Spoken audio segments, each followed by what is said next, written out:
राम राम जी। आत्म मंथन में आपका स्वागत है। बात कर लेते हैं 10 तारीख को शनिवार को गुप्त नवरात्र जो है प्रारंभ होने वाले हैं।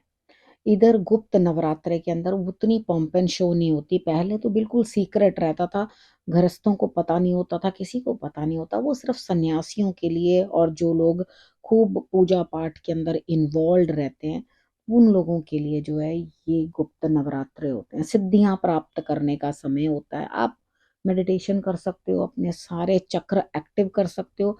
जिस तरह से आपको नवरात्रि आप पूजा करके बाकी नवरात्र करते हो ये भी कर सकते हो। बस इसमें बहुत शोर शराबा नहीं करना होता। गुप्त दान करना चाहते हो जाके करो, मन से जो भाव से करते। ज्यादा बोलना नहीं है, बताना नहीं है, ढिंडोरा नहीं पीटना ज्यादा कि नवरात्रे है ना मैं तो ये कर रही हूँ, नवरात्रे है ना मैं तो कंजकों को ये कर रही हूँ। वो सब कुछ नहीं करना। जैसे वैसे करते इस समय पे सिर्फ आराधना।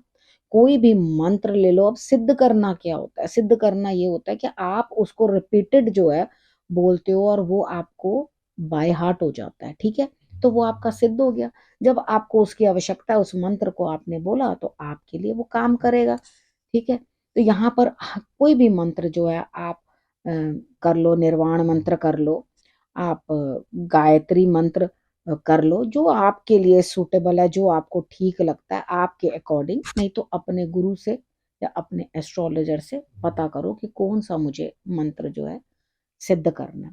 हेल्थ इशू है उसके रिलेटेड पूछ लो। जैसे जो जो आपको दिक्कतें आती हैं उस दिक्कत के कारण जो है वो आपने इन 9 रातों में जो है वैसे ही बिल्कुल सेम होता है। वैसे ही माँ की जो 9 देवियां होती हैं उनका पूजन होता है, लेकिन एकदम गुप्त रूप से। वो ज्यादा किसी को बताया नहीं जाता, शांत रहा जाता है, सादा भोजन किया जाता है। जो लोग भी सही से नियम पालन करना चाहते हैं, जैसे कुछ लोग तो कहेंगे हाँ असी तो कभी नहीं किया। ठीक है, वो हमने तो कभी नहीं किया। तो कोई बात नहीं, कोई प्रॉब्लम नहीं है, मत करो। ठीक है, कुछ लोग अखंड ज्योत जगाते हैं, वो अखंड ज्योत जगाते हैं, उसको जगा के रखते हैं। आराम से जो है उसकी पूजन होती है शांति से। कोई पॉम्प एंड शो नहीं है, नथिंग एट ऑल। बिल्कुल शांति से धीरज से आपने जो है व्रत रखना चाहते हो रखो। कर जो करना है, संयम पालन करना चाहते हो जिस तरह का आप व्रत रखना चाहते हो, यानी कि खाने पीने का कंट्रोल, तो वो भी शरीर के लिए अच्छा होता है। और अगर आप उपवास करना चाहते हो, यानी कि मेडिटेशन करोगे, उपवास करने का मतलब होता है उपरवास करना। ठीक है, तो यहाँ पर बैठ करके आप ईश्वर का नाम लेते हो, नमन करते हो उनको, उनका नाम लेते हो, तो आपके लिए विशेष कृपा जो है माता रानी की आपको प्राप्त होगी। तो इन नवरात्रों की भी मैं आपको शुभकामनाएं देती हूँ। जो भी मेडिटेशन वाले मेरे बच्चे हैं, जिन सब ने भी सीखा है, उन सबको मालूम है हर नवरात्रों में बैठ के वापस चक्र को अपने एक्टिवेट करने हैं, वापस साधना करनी है, वापस उसी तरह से पूजा पाठ करनी है जैसे जैसे समझाई है। तो इसको कर कर आप आगे बढ़ें, अपने आप को और ईश्वर के साथ जो है आप मिला लें। ठीक, अब आपको समझ आ गई है आप लोगों ने क्या क्या करना है। मैंने सब चीज समझा दी है क्या क्या करना है आपने। जो लहसुन प्याज नॉन वेज ये सब का परहेज करते हैं वो करते ही हैं, गुप्त रूप से करते हैं।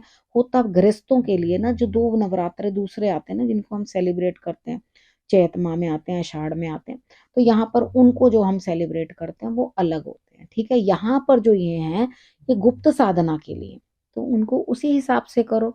ज्यादा एक्सप्लेन करने की इन चीजों को कोई जरूरत नहीं होती।